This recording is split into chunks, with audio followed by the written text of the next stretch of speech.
Islamabad studio में हमें join कर रहे हैं मोहम्मद नदीम कुरैशी। पाकिस्तान तहरीक इंसाफ से तल्लक है और रुकने सूबाई असम्बली भी है मुल्तान से। बहुत शुक्रिया कुरैशी साहब आपका भी। बैरिस्टर आमिर साहब हमें लाहौर से ज्वाइन कर रहे हैं और बैरिस्टर साहब जो है पाकिस्तान पीपल्स पार्टी से आपका तल्लक है। और जहांगीर जदून साहब इस्लामाबाद एडवोकेट जनरल भी रहे, इस्लामाबाद हाई कोर्ट में तमाम जो सरकारी केसेस होते थे उनको रिप्रेजेंट होते थे। वैसे भी कानूनदान है, बड़े सीनियर बन जाए हुए। और ये किसी सियासी वाबस्तगी इनकी ज़रूर है, लेकिन ये हमेशा जो है कि आइन और कानून में हमने देखा कि ये अपनी जमात को भी रगड़ देते हैं। बहुत शुक्रिया जदून साहब आपका। और ये आपसे ही हम स्टार्ट कर लेते हैं। इतनी तफरीक जो कमीशन का कायम हुआ है, एक नुक्ते पे तो सब मुत्तफिक हैं, लेकिन तहकीकाती कमीशन के क्याम रिटायर्ड जज या सुप्रीम जुडिशल कौंसल या सुप्रीम कोर्ट की सतह के ऊपर तहकीकात होना, इसके ऊपर बड़ी तफरीक है। आप समझते हैं कि ये तफरीक इस मामले को ख़राब कर देगी या इस मामले को जिस मंतकी अंजाम तक पहुंचना चाहिए उस तरफ ये मामला जाएगा? तो बहुत शुक्रिया। देखें जी, सबसे बड़ी बात है कि आपकी विल है इस मामले को तहकीकात करने की, और किसकी विल है? गवर्नमेंट तो जो है, गवर्नमेंट ऑफ द डे तो ये काम नहीं करना चाहती या कर सकती। तो इसमें सबसे बड़ा जो फरीक है जुडिशरी इटसेल्फ है। अगर चीफ जस्टिस ऑफ पाकिस्तान जो है वो ये चाहते हैं कि इसकी फेयर तहकीकात हो, तो उसका तरीक़ाकार जो है फिर आगे कोई बन सकता है। अगर उनकी विल नहीं है, वो कहते हैं जी गवर्नमेंट करे, कमीशन बनाए, कमीशन पे तो देखें कि किसी जज की इंटीग्रिटी को या किसी कमीशन के मेंबर की इंटीग्रिटी को चैलेंज नहीं करना चाहिए, उस पर क्वेश्चन मार्क जो है अगर वो ना हो तो नहीं उठाना चाहिए। मैं तो ये नहीं कहता, लेकिन असल जो चीज़ है, जो सबसे बड़ी चीज़ है, वो है intention chief justice of supreme court of Pakistan. Let's say कि अगर कमीशन नहीं बनता, वो 184(3) करवाई कर लेते हैं और अपनी मर्जी का एक बेंच सा बना के तो उसको कोई फारग कर देते हैं, तो फिर भी वही बात है। सुप्रीम जुडिशल काउंसिल तो इसका एक्शन ही नहीं ले सकती, उसकी जुरिसडिक्शन नहीं बनती। तो अगर कमीशन बनता है, कमीशन को अगर फाइंडिंग देता है, फिर भी मामला अगर सुप्रीम कोर्ट में जाता है, तो फिर भी अगर सबसे बेसिक बात है कि अगर चीफ जस्टिस ऑफ जो पाकिस्तान है सुप्रीम कोर्ट, अगर वो विल है, उनकी इंटेंशन है कि ये इंटरफेरेंस बंद होनी चाहिए, और उनके अपने साथ ये मामला हो चुका है, वो बड़ी मतलब सबसे ज्यादा बाखबर वो है कि वो ये मामला इंटेलिजेंस एजेंसियां जो है वो जुडिशरी में किस तरह इंटरफेयर करती हैं और उनको किस प्रोसेस से गुजरना पड़ा, सब कुछ उनको पता है। तो अगर वो ये इंटेंशन नहीं रखते इस काम को हल कराने की, तो फिर आप कमीशन भी बना लें, आप 184(3) भी कर लें, आप जो मर्जी कर लें, फिर कुछ भी नहीं हो सकता। तो मेरे ख्याल में सबसे बड़ा जो बेसिक पॉइंट है वो है जो क्वेश्चंस है या वो जो रिस्पॉन्सिबिलिटी है, वो जो यहाँ पे बग स्टॉप वो जो है वो चीफ जस्टिस ऑफ जो है पाकिस्तान है वो उस पर होती है। वो अगर इस काम को करना चाहें इंटेंट सही तरह, मतलब दयानतदारी से, ये नियत से, तो फिर तो ये हो सकता है। तो बाकी वो बैठ जाएं जी, हाँ जी हमने फुल कोर्ट बैठा लिया, अभी हम जजों से फैसला करवाते हैं, तो सबको पता होता है चीफ जस्टिस जो है वो क्या करना चाहते हैं, क्या नहीं करना चाहते। बस मेरे ख्याल में मेरा तो एनालिसिस 1 पॉइंट यही है, अगर चीफ जस्टिस नहीं चाहेंगे तो कुछ भी नहीं होगा, अगर वो चाहेंगे तो कुछ ना कुछ। ये एक तासुर जो बना है सारी सूरत हाल में कि प्राइम मिनिस्टर को उन्होंने बुलाया, इनकी सुप्रीम कोर्ट की ख्वाहिश पे मुलाकात हुई। एक्यूज एग्जेक्टिव है और इंटेलिजेंस एजेंसीज हैं, और अगर आप एक्यूज को बुला के बात करें और फिर कहें जी अच्छा जी आप ही ये तहकीकात कर लें, कोई रिटायर्ड जज बना लें कमीशन, तो ये इससे इंप्रेशन ये बनता है कि शायद सुप्रीम कोर्ट ने अपनी जान छुड़ाई है कि अच्छा ठीक है एग्जेक्टिव जाने, इंटेलिजेंस एजेंसी जाने या जो भी कमीशन है वो जाने और ख़ुद एक साइड पे हो जाएंगे। तो इससे आप समझते हैं कि जो अदालती निज़ाम है या निज़ाम इंसाफ है उसके ऊपर क्या ज़रब पड़ सकती है? देखें, अदालती निज़ाम को अदालतों ने खुद ठीक करना आता है। अब मेरा एक काम है, मैं कहूँ जी मैं तो नहीं करता, तो मैं आपको बैठा कहूँ जी ये जो आपने टीवी वाले एंकर साहब है खालिद जमील साहब, ये इनको मैं इंक्वायरी बिठाता हूँ कि मेरे ऊपर इंक्वायरी करनी, ये इस तरह नहीं होता। ये देखें ना, अगर गवर्नमेंट जो है वो सिटिंग चीफ जस्टिस का भी कमीशन अपॉइंट कर दी, अभी एक पीछे जो है वो वीडियो लिंक का कमीशन अपॉइंट हुआ। अभी कमीशन जब अपॉइंट हो जाता है तो उसमें आगे पाकिस्तान के अंदर बेशुमार कमीशन अपॉइंट हुए हैं, तो किसी के भी कोई खातर खा जो है वो नताज ना निकले हैं ना निकलने देते हैं। कमीशन की कार्रवाई भी चैलेंज हो जाएगी, कमीशन की अपॉइंटमेंट चैलेंज हो सकती है, कमीशन की फाइंडिंग चैलेंज हो सकती है। तो ये देखे ना, एक चीज को अगर या कमेटी बना दे या कमीशन बना दे, बस आप समझे कि फिर आप जो है ना वो असल मामला लटक गया, काफी हद तक जो है वो चले गए, फारग हो गए, फिर बस इधर खेलो उधर खेलो, आखिर में मुझे हाथ में कुछ भी नहीं आना। ये हकीकत है इस बात की। जो बंदा भी अगर बिल्कुल ऑनेस्टली मेरिट पे बात करेगा ना उसकी। अब दूसरी बात ये कि इस मैटर को पोलिटिसाइज नहीं करना चाहिए। न ये पीटीआई का इशू है, न ये पीएमएलएन का इशू है, न पीपल्स पार्टी का इशू है, न किसी और पार्टी का इशू है। ये बेसिकली जैसे आपने इंट्रो में कहा है, एक्सेस टू जस्टिस जो है फंडामेंटल राइट है हर शहरी के पाकिस्तान का। ये पाकिस्तान के शहरी, पाकिस्तान में अंदर जो बंदा इन्वेस्टमेंट करने के लिए आता है, पाकिस्तान के अंदर जो बंदा चाहता है सिस्टम क्लीन हो, पाकिस्तान के अंदर जो बंदा चाहता है सिस्टम जो है वो रूल ऑफ लॉ पे बेस हो, पाकिस्तान के अंदर जो जाता है जुडिशरी से उसको कुछ इंसाफ की तवक्को वो इंसाफ करे, वो सारे जो लोग हैं उनका एतमाद डैमेज हो जाएगा अगर जुडिशरी के अंदर इंटरफेरेंस होगी, जुडिशरी अपना काम नहीं करेगी। जुडिशरी इटसेल्फ ये काम जो है करे, मैं तो कहता हूँ किसी कमीशन की जरूरत नहीं है, खुद करना चाहिए। अगर खुद नहीं करेगी तो कोई कमीशन आप बना ले, चाहे रिटायर्ड हो, चाहे अदर सर्विस हो, चाहे उसके वो नताइज हासिल नहीं हो सकेंगे। अमेरिका से लाए कमीशन बना के ले आए, आमिर हसन साहब से भी जरा कभी मामला ठीक नहीं हो। आमिर साहब जरा आपसे भी हम ले लेते हैं कि इस चीज़ पे तो किसी को इख्तलाफ नहीं है कि इनकी तहकीकात होनी चाहिए और बड़ी संजीदगी के साथ होनी चाहिए और मंतकी अंजाम तक मामले को पहुंचाना चाहिए, लेकिन इस पे इख्तलाफ जो पैदा हो रहा है कि एक रिटायर्ड जज को या एग्जेक्टिव को ही ये करना चाहिए, तो आप ये समझते हैं कि जो कमीशन बना है वो वाकई वो नताइज हासिल करने में कामयाब हो जाएगा जो इस मामले की संगीनी का तकाजा करते हैं? देखिए, पाकिस्तान के अंदर ये तो कोई पहला कमीशन बना नहीं है और पहला मसला उठा नहीं। और फिर बात ये है कि कोई भी कमीशन बन जाए, आप हज़रत जिब्रील की क़यादत में भी बना दें तो किसी ने मुत्तफिक नहीं होना। ये ऐसी कौम है कि जब लड़ना है, लड़ाई करनी है, हर मामले में को पॉलिटिसाइज करना है और मकसद अपने सियासी मफादात का हसूल हो, तो फिर वो बात मसले के हल की नहीं होती है। मैं आपको बात बता देता हूँ, मैं लीगल फ्रेटर्निटी से हूँ, जदून साहब हैं, हम लोग हमसे ज्यादा तो सियासी वकीलों से होते कोई नहीं। हम साल में 4-4 तो इलेक्शन भुगतते हैं और वोट डालते हैं। अब ये जो जजेस हम में से निकल के जाते हैं, उनके अंदर से अब सियासत कौन निकालेगा? वो जज की कुर्सी पे बैठ के भी सियासत करते हैं। आइए अब ये इस्लामाबाद हाई कोर्ट का मामला देखते हैं, सारों ने शोर तो मचा दिया कि जी ऐसे हो गया और एजेंसियों ने कर दी और बेंचों, उनका इल्जाम तो दरअसल अपने चीफ जस्टिस के खिलाफ है। बेंच को यहाँ के कोर कमांडर तो नहीं बनाता, कुछ ISI चीफ तो नहीं बनाता, बेंच तो बनाता है chief justice Islamabad high court. तो उन्होंने असल में कहा है कि chief justice Islamabad high court जो हैं वो एस्टेब्लिशमेंट के कहने पे सब कुछ कर रहे हैं। अच्छा, बड़ा बाबेला मच गया, शोर मच गया, जैसे कि पहली दफा हुआ है। अभी ये पिछले 2 साल हमने एक्सपीरियंस किया है। वो जो एक बंदयाल साहब चीफ जस्टिस थे, वो भी तो यही करते थे। वो तो जस्टिस काजी फाइज ईसा साहब सीनियर मोस्ट जज थे, इन्हें बिठाया नहीं उन्होंने किसी बेंच के अंदर।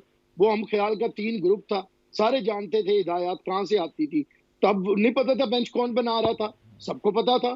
फैज हमीदी टोला सर पे चढ़ा हुआ था। उस वक्त तो नहीं किसी जमात का जमीर जागा था कि ये जजों के साथ क्या हो रहा है। उस वक्त पूरा पाकिस्तान चीखता था कि 3 जजों का एक हम ख्याल बेंच है, वो हर मामले में बैठ जाता है।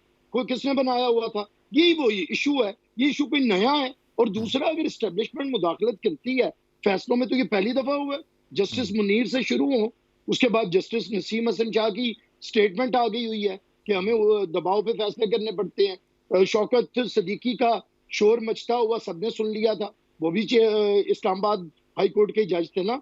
तो उसके बाद कौन सा आपका फैसला है जो आपने इशारा अबरू पे नहीं लिखा? पूरी की पूरी जुडिशरी LFA को तहत हलफ उठा के बेजमीरी कर लेती है। तो ये फिर ऐसे ही चलता रहना चाहिए। लगा हुआ है कि पाकिस्तान के अंदर शायद पहली दफा ये हो गया, ऐसे ही चलता रहना चाहिए। आमिर साहब, ये तो आपके साथ भी हुआ है, याद होगा आपको जस्टिस कयूम का वाकया और जो सारे मामला थे। और बहुत से लोग तो ये भी कहते हैं कि जो साहब अदलिया पे असरअंदाज होते रहे, वो आज चीफ एग्जेक्टिव हैं, उनके टेलीफोन कॉल्स और जजेस के इस्तीफे भी हुए उसकी वजह से। तो उनको बुला के चीफ जस्टिस साहब उनको बुला के कह रहे हैं कि आप तहकीकात करवाएं, तो ये तो अपने हाथ पांव सब कुछ कटवा लिए खालिद साहब, ये बदकिस्मती है इस मुल्क की। मैं यही तो कह रहा हूँ, कौन असरअंदाज नहीं हुआ, कौन नहीं होता रहा। लेकिन रुकना तो चाहिए ना आमिर साहब। हम ये कह के 26 साल भी हुआ था, 30 साल पहले भी हुआ था, 40 साल पहले भी हुआ था, तो होता पेश करूंगा। आपको पता है मैं सिर्फ तनकीद तो करता नहीं। बात ये है कि ये जो हम बैठ जाते हैं ना और समझते हैं कि हमारे मुल्क में बड़े ही हम आइन और कानून के तहत चल रहे थे, ये बीच में 6 जजों को किसी ने आगे कह दिया है कि तुम फैसले जरा हमारी मर्जी से करो, तो एक तूफान उठ गया है बाज़मीर माशरे के। वो फैसलों का सिर्फ नहीं है ना, वो घरों के अंदर वीडियो कैमरे लगे हुए हैं खुफिया, और बहुत कुछ रिश्तेदारों को उठाया जा रहा है। मैं खुद मौजूद था, एतजाज साहब वकालत कर रहे थे इफ्तिखार चौधरी की जस्टिस रमदे वाले बेंच में। तो उधर जस्टिस मलिक क्यूम ने एक फाइल पेश की थी तो रामदेव साहब कांपना शुरू हो गए थे और उन्होंने कहा था आप हमारे बाथरूमों तक पहुंच गए हैं। तो ये कोई नए नहीं पहुंचे मैं हुए। यही तो कह रहा हूँ, ये यही तो कह रहा हूँ कि तो मैं रुकना अब तो आप चाहिए मेरी ना। बात इस पे मैं आपकी बात मैं ये कह रहा हूँ कि ये मामला है जजेस का, इसे पॉलिटिसाइज पॉलिटिकल पार्टीज ना करें। जजेस को पहले बाज़मीर होना पड़ेगा। फाइज ईसा से अच्छा जज कोई नहीं है।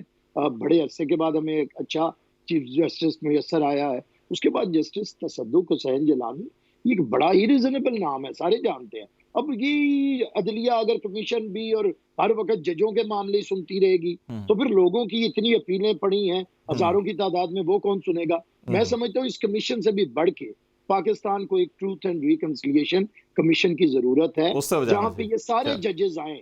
ये जो बैठे हैं ना, ये 6 जजेस भी, ये भी बताए ना कि ये किस पॉलिटिकल पार्टी से इनकी एफिलिएशंस है, ये इन्हें किसकी तकलीफ है, ये किसकी जमानतें 60-60 की हिसाब से लेते रहे हैं और अब क्या करना चाहते हैं। और वो भी जजेस आए जो कभी चले आज के वजीर आजम के फोन सुन के करते थे, और ये हमेशा किसके खिलाफ ये अदलिया इस्तेमाल हुई है।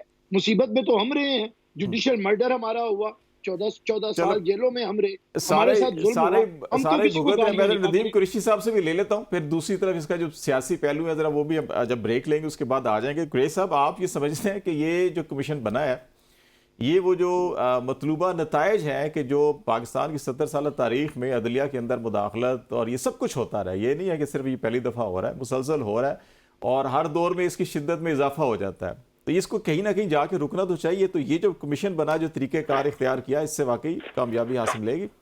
बिस्मिल्लाहिर्रहमानिर्रहीम। बहुत शुक्रिया खालिद साहब।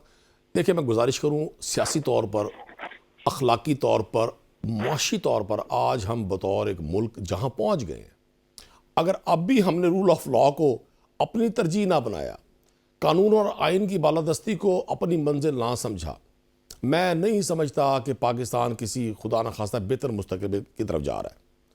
अभी बैरिस्टर साहब ने भी फरमाया और जदून साहब ने भी कहा, जदून साहब की बात बिल्कुल ठीक है। माजी में भी इस तरह के कमीशंस बनते रहे हैं, इंक्वायरीज होती रही हैं और उनके नताइज से ना कौम को फ़ायदा हुआ और ना वो नुकसान पहुँचाने वाले, वो डैमेज करने वाले उस डैमेज कंट्रोल को करने में कामयाब हो सके।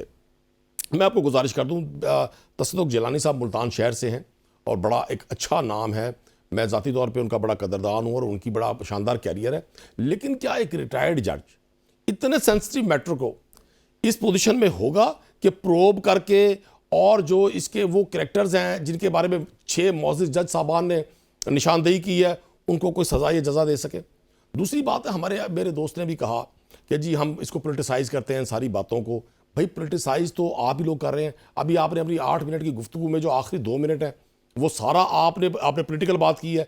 बड़ी अच्छी बात करते करते आपने कोशिश की है भाई आप अपने मुखालफिन को रगेदने का मौका ज़ाया ना जाने दें।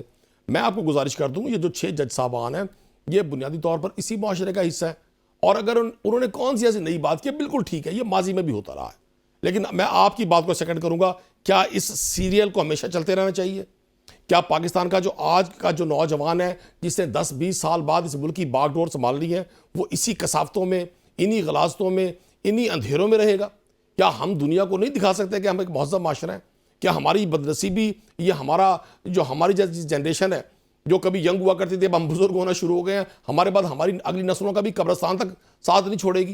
देखिए, मैं आपको गुजारिश कर दूँगा, आप पाकिस्तान तहरीक-ए-इंसाफ ने इसको पोलिटिसाइज नहीं किया, पहली तो बात बड़ी वाज़ेह है। पोलिटिसाइज किया है इसको हमारी मौजूदा गवर्नमेंट ने, फेडरल गवर्नमेंट ने, जैसे ही ये 6 जज साहबान ने, और उनका राइट बनता है। देखिए, जिनसे मैंने इंसाफ तलब करना है, एक कॉमन पाकिस्तानी जिसकी तरफ इंसाफ के लिए देखता है, अगर वो खुद इस सूरत हाल में है, इस सिचुएशन में है कि उनको ना वो मेंटली सेटिस्फाइड है, ना वो अपने काम से सेटिस्फाइड है, ना उनको काम करने दिया जा रहा है, हाउ इट इज़ पॉसिबल कि वो लोगों को इंसाफ दे सकेंगे? अगर उन 6 जज साहबान ने ये जुर्रतकारी लिया और इतना बड़ा स्टेप ले ही लिया है, तो हमारे जो हुकूमती साइड्स के जो तर्जुमान हैं, बिलखुसूस हमारे जो फेडरल मिनिस्टर इंफॉर्मेशन के, उन्होंने फौरी तौर पर उनको अपनी तोपों का रुख उनकी तरफ कर दिया। यकीनन मैं ये नहीं कहता कि वो 6 जज साहबान ठीक कह रहे होंगे, चूँकि अदालती मैटर है, बड़ा सेंसिटिव है, मुझे या किसी भी एक कॉमन मैन को राय देने का तो हक ही नहीं बनता, क्योंकि यहाँ कमज़ोरों पर तौहीन अदालत भी लगती है, कमज़ोर कानून के कटहरे में भी आते हैं, कमज़ोरों को हर तरह की सज़ा भी हो जाती है। तो मैं गुजारिश ये करूँगा, बजाय इसके कि हम प्रोब होने देते, बजाय इसके कि हम इसको किसी मंतकी नतीजे की तरफ पहुँचने देते, हुकूमती बेंचों से इस पर जो जो जो गोलाबारी की गई लफ्जी, उसका बुनियादी मकसद ये था कि इस बात को, इस मौजू को और कंट्रोवर्शियल किया जाए। अगर हम इन इफ एंड बट से बाहर निकलकर सिर्फ ये सोच लें कि विक्टिम इस सारे निज़ाम का हम सब है, ये एक सीरीज चलती है, कभी एक की बारी आती है, कभी दूसरे की बारी आती है, कभी तीसरे की बारी आती है। हमें इस ईगो के खोल से अगर बाहर निकलने में नाकामी होगी तो समझे हम अपने सिस्टम को भी ठीक करने में बुरी तरह नाकाम रहेंगे।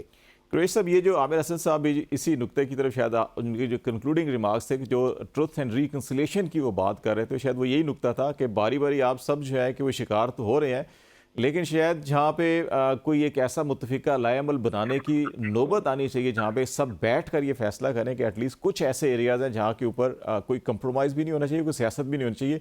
वहाँ शायद ऐसे इख्तलाफात आ जाते हैं कि सियासी जमातें फिर नहीं बैठ पा रही होती हैं। ज़रा ब्रेक ले लेते हैं नाज़रीन, ब्रेक इसी नुक्ते के ऊपर भी, और फिर ज़रा इस नुक्ते के ऊपर भी बात करेंगे कि जब कैबिनेट के अंदर ये मामला ज़ेर गौर है और अभी कमीशन बना नहीं है और कैबिनेट ये ओपिनियन दे देती है कि ये जो ख़त लिखा गया ये नामुनासिब है और ये जो इल्ज़ामात हैं इसकी वफाकी काबीना नफ़ी करती है, तो ये एग्जेक्टिव जो है कि क्या ख़ुद पार्टी बनकर और फिर ख़ुद ही तहकीकात करेगी, तो इसमें इस तासुर को कैसे ख़त्म किया जा सकता है, इस पर भी हम बात करेंगे। ब्रेक के बाद हमारे साथ रहिए।